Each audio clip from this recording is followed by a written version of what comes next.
こんにちは。ソロジャーニーズチャンネルです。このチャンネルは自分らしく自由に歩む心の贅沢旅をお届けしています。今回の動画は特別な体験がたくさん詰まった旅の記録です。2024年9月、ロンドンから羽田へ向かう帰りの便で生まれて初めてファーストクラスに乗りました。一方行きは乗り継ぎを重ね、羽田からパリまで36時間35分、1日半に及ぶ長い道のりでした。けれどその途中には想像以上の贅沢な体験もあったのです。今回はその一部始終をお届けします。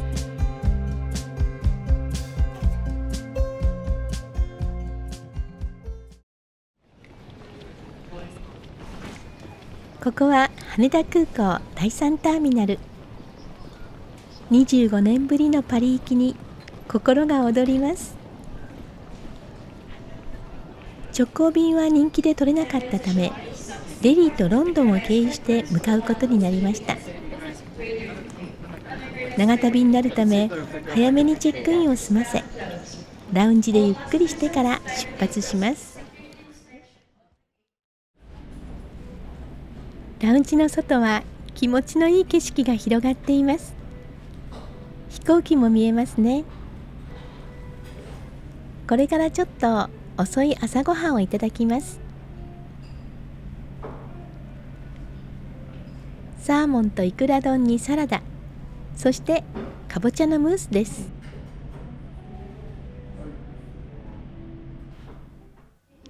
ラウンジを後にして148番ゲートへ向かいます。右に見えているこの ANA の飛行機でまずインドのデリーまで9時間10分の旅が始まります。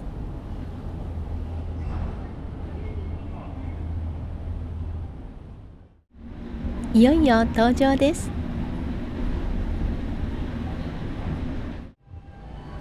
ビジネスクラスはどの席からも通路に直接出られるスタッカード方式。座席はフルフラットになり、足を伸ばして眠れます。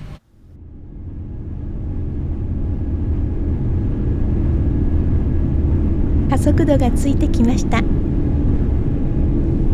いよいよ離陸です。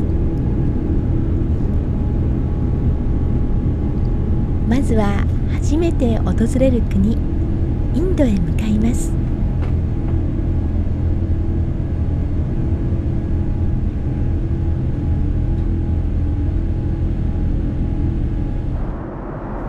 安定した飛行に入り、シートベルトサインが消えるとお食事タイムが始まります。アミューズはパイスティック、チキンとチーズ、ワインはボルドー。前菜です。サーモンのしっとり感、野菜の優しさ、鴨のコクが重なってとても繊細で上品なお味でした。メインの牛フィレ肉のソテー、ポルチーニのクリームソース、ワインはローヌ。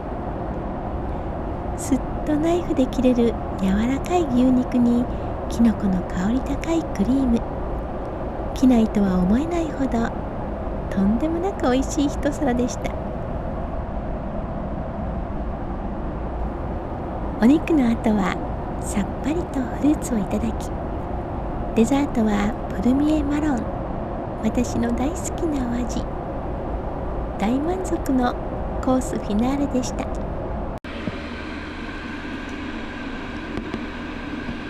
食後はシートをフルフラットにしてベッドメイクをします。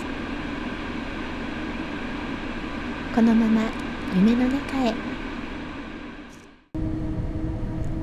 ゆっくり休んで目覚めのコーヒーをいただき、映画を一本見たらデリーに到着しました。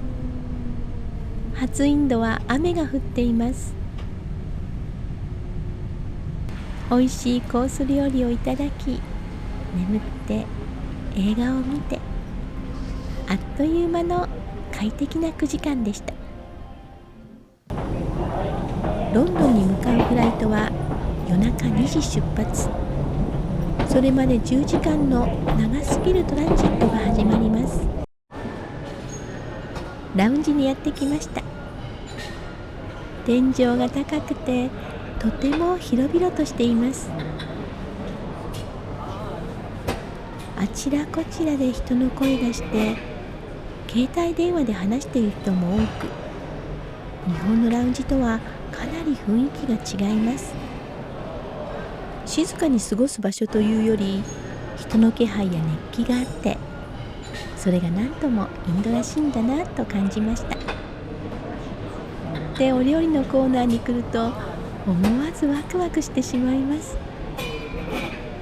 カレーの種類もいっぱいありますが、それだけでなく豆料理や野菜のおかず、麺類、ナン、サンドイッチ、スイーツまで本当に種類が豊富で、何を選ぼうか迷ってしまいます。この後空港内のホテルで少し仮眠を取る予定なので、今回は辛そうなものは控えて優しそうなお料理を少しずついただくことにしました。これがどれも美味しくて、旅の途中にほっと一息つける時間になりました。空港内のトランジットホテルで6時半から11時半まで仮眠をとります。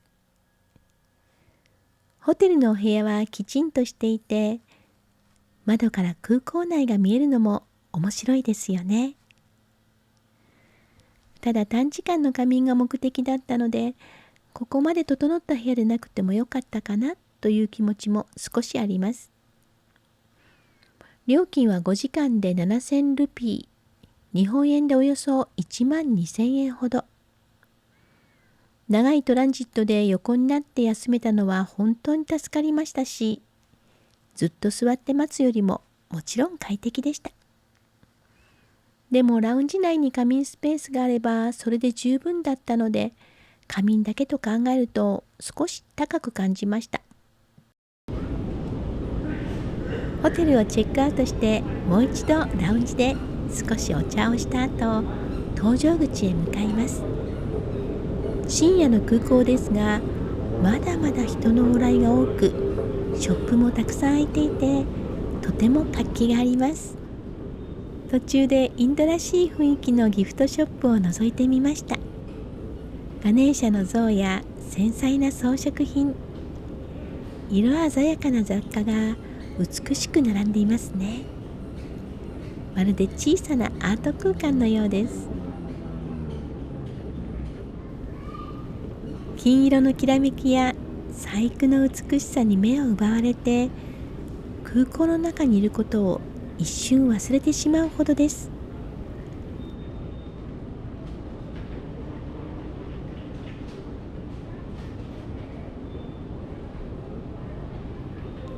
紅茶やお菓子、雑貨類も充実していて、見て回るだけでもとても楽しい時間でした。いよいよロンドンへ。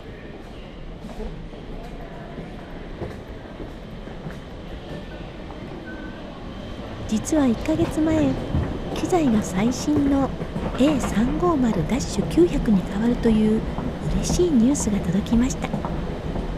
222の配列から最新の121へ。実際に乗り込んでみると、想像を超えるワインレッドの極上空間。扉を閉めると個室にもなります。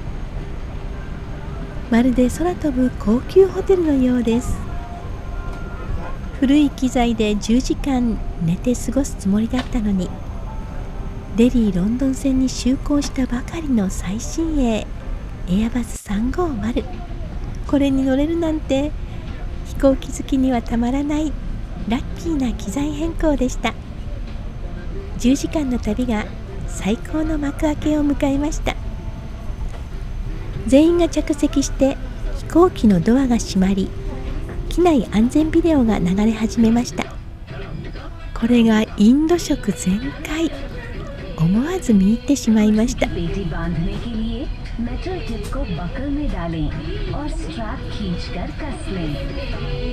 々に映し出される世界がとても美しくてびっくり。安全案内というより、まるでインドの魅力を詰め込んだ短編映像のようです。ここまで凝った安全ビデオは初めてです。登場してすぐに気分がぐっと高まりました。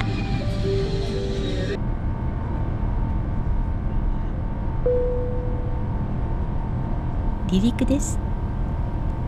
夜中のデリーを後にします。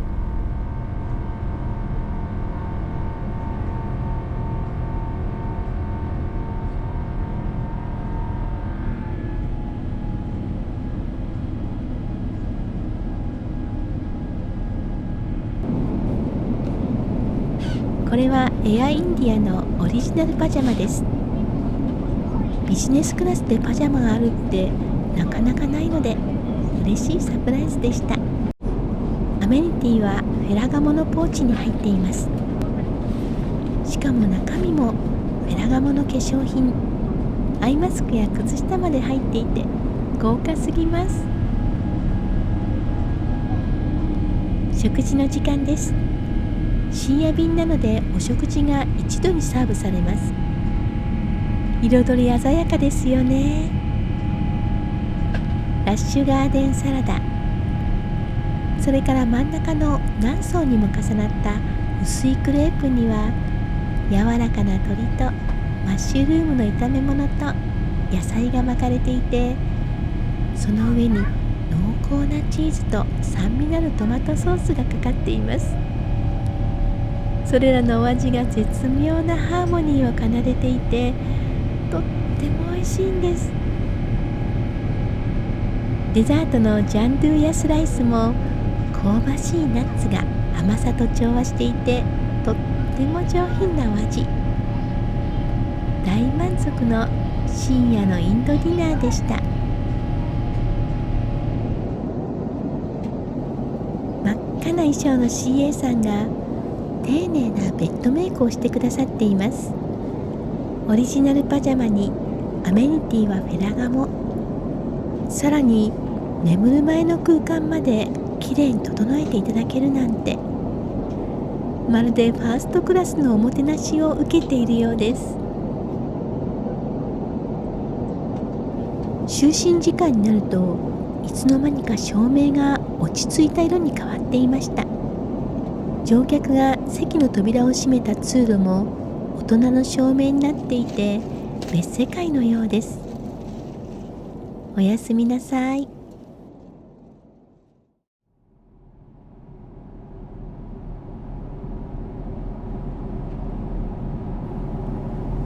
ぐっすり5時間ぐらい眠って、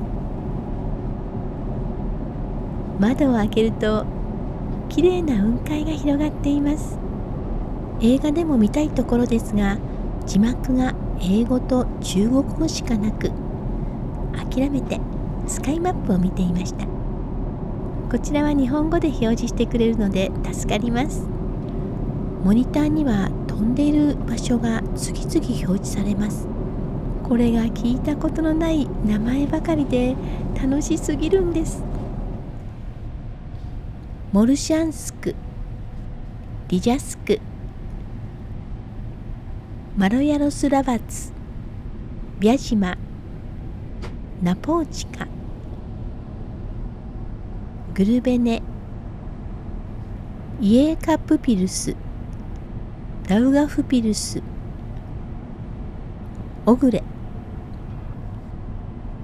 しばらくモニターで地名を見て、窓の外を覗いて、これを繰り返して遊んでいました。これは空の上でしかできない体験ですよね。朝食が運ばれてきました。ヨーグルトとカットフルーツに大きなクロワッサンです。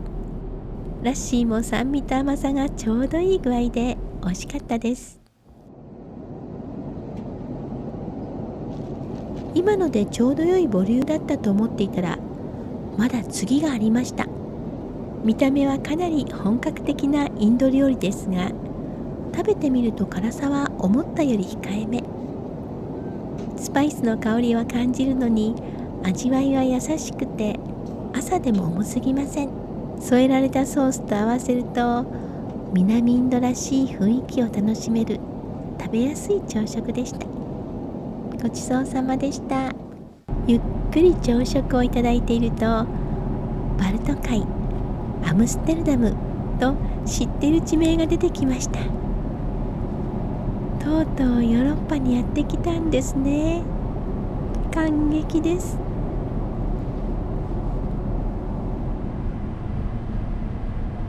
朝の光に包まれたテムズ川が見えてきました。まもなくロンドンに到着です。ヒースロー空港に着きました。なんてゴージャスなフライトだったのでしょう。エアインディアの到着が遅れることも考え、ロンドンでのトランジットを6時間取っていたのに、なんと予定より1時間早く着いてしまいました。この機材とサービスならもっと長く乗っていたかったです。ロンドンからパリへはブリティッシュエアウェイズに乗り継いで向かいます。早く着きすぎてまだチェックインもできなかったため、飛行機が見えるカフェでコーヒーを注文。ここまでの旅を振り返りながら約4時間を過ごしました。その後チェックインや保安検査に想像以上に時間がかかり、制限エリア内では搭乗ゲートの表示が出るまで案内板とにらめっこ。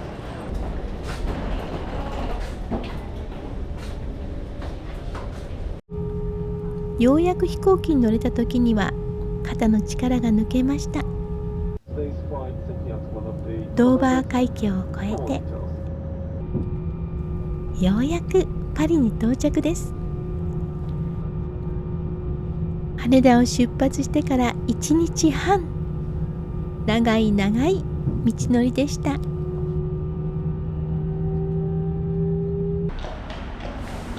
パリの街はどうしてこんなに女性の心をくすぐるのでしょう。街そのものが芸術で、どこを撮っても絵になる。凱旋門、サントシャペルの美しいステンドグラス、セーヌ川のせせらぎ、オルセー美術館でたくさんの芸術に触れ、またブローニュの森で出来たてのバゲットをかじってパリジェンヌの気分も味わいました。そしてパリからロンドンへの移動はユーロスター。ユーロスターは最高時速300キロ、日本の新幹線とほぼ同じ速さで、パリからロンドンまで2時間半で一気に走り抜けます。行きはドーバー海峡の上を飛んで、今度はドーバー海峡の海底のさらに下を走っています。パリとロンドンは1時間時差があるので、ロンドンのセントパンクラス駅に到着した時はパリより1時間早く、ちょっと得した気分になりました。ロンドンはパリよりもさらに久しぶりで、高い2階建てのロンドンバスやハイドパーク、大好きなナショナルギャラリーを訪れ、またニューヨークでコロナの時期に終わってしまったミュージカルオペラ座の怪人を本場ロンドンで見ることができ、最高に幸せな時間を過ごしました。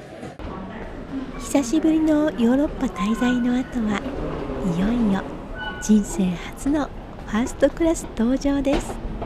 ファーストクラスは専用カウンターで荷物を預けることができるので、あっという間にチェックインできました。ここはシュワークリスファーストクラス専用ラウンジ。ラウンジでラグジュアリーな時間を楽しんだ後、パスポートとチケットを握りしめ、いよいよゲートに向かいます。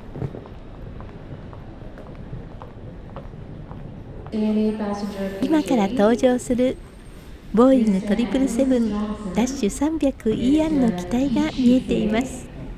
操縦席のちょっと後ろに私の乗る座席があると思うと夢のようです。前には誰もいない静かな通路。初めてのファーストクラスの世界がいよいよ目の前に近づいてきました。そして入り口では CA さんが満面の笑顔で迎えてくださいました。おー、豪華。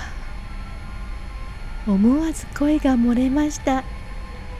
43インチの大きなモニターに3つも並んだ窓、そしてファーストクラスの座席はわずか8席。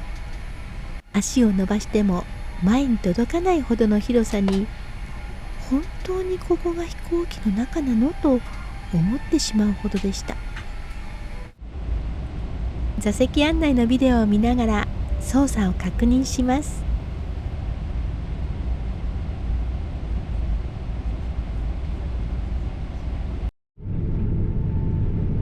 いよいよ離陸です。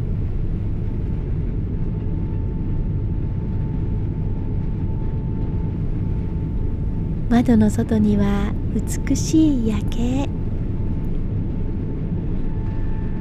その光が少しずつ遠ざかり、日がつけば雲の上へ。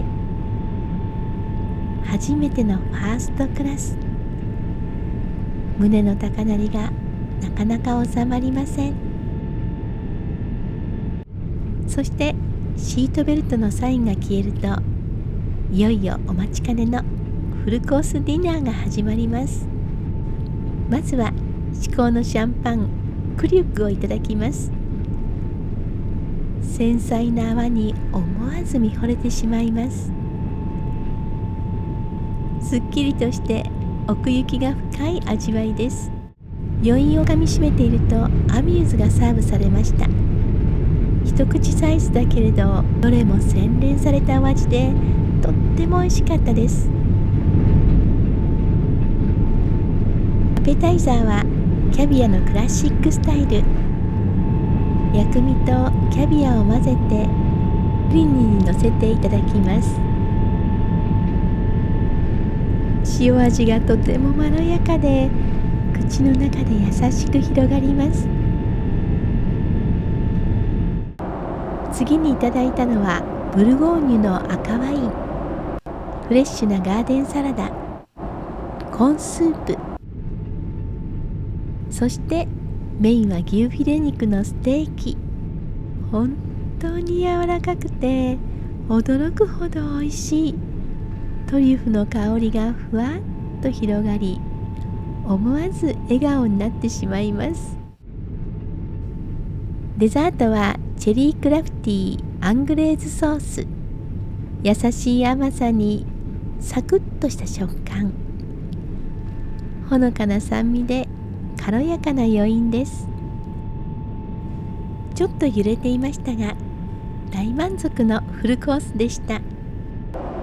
エッティンガーのアメニティポーチにカネボウの高級化粧品繊細が入っていました。 ANA オリジナルパジャマとこのポーチを持ってお化粧室に行ってきます。座席に戻ると CA さんがベッドを作ってくださっていました。ちゃんと乗客の動きを見てくださっているのですね。飛行機でフルフラットで足を伸ばして眠れる幸せ。扉を閉めると個室になってプライバシーもバッチリです。安心して眠れます。おやすみなさい。4、5時間ぐっすり寝てお化粧室に行こうとすると CA さんがお飲み物はいかがですかとお声掛けくださったのでコーヒーをお願いしました。席に戻るとベッドが片付けられてコーヒーとお菓子が用意されていました。もう本当に至れり尽くせりです。映画を見ているとお食事を勧められたので、金目鯛のお茶漬けをいただきました。金目鯛は身が柔らかくて程よい塩味のとても上品なお味。フルーツもサーブしていただき、ゆったりとした時間を過ごします。窓の外には息を飲むような景色が広がっています。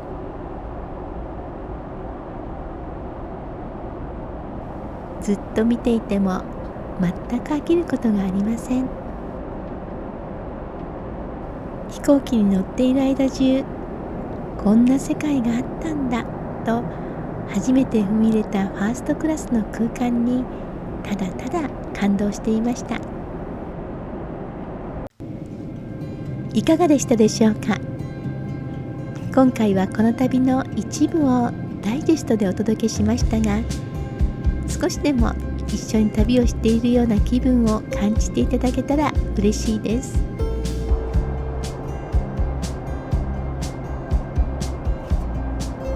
夕日がきれいに見えています。まもなく日本に到着です。私にとって人生初のファーストクラスの旅もいよいよ終わりを迎えようとしています。振り返ってみると、この体験が次の旅へとつながっていきました。実は翌年、同じロンドンからのファーストクラスにもう一度乗ることができました。しかもその時に幻とも呼ばれる期間限定ワインをいただき、その動画をアップしたことがこのソロジャーニーズチャンネルの出発点になったのです。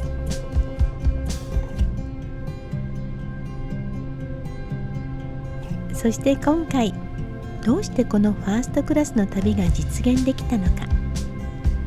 そのヒントはインド・デリーを経由した1日半の旅の中にあります。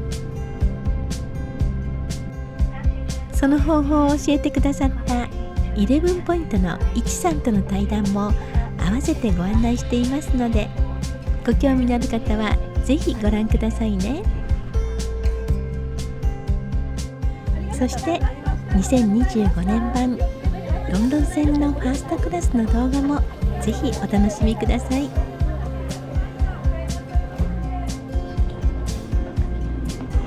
それではまた次の旅でお会いしましょう。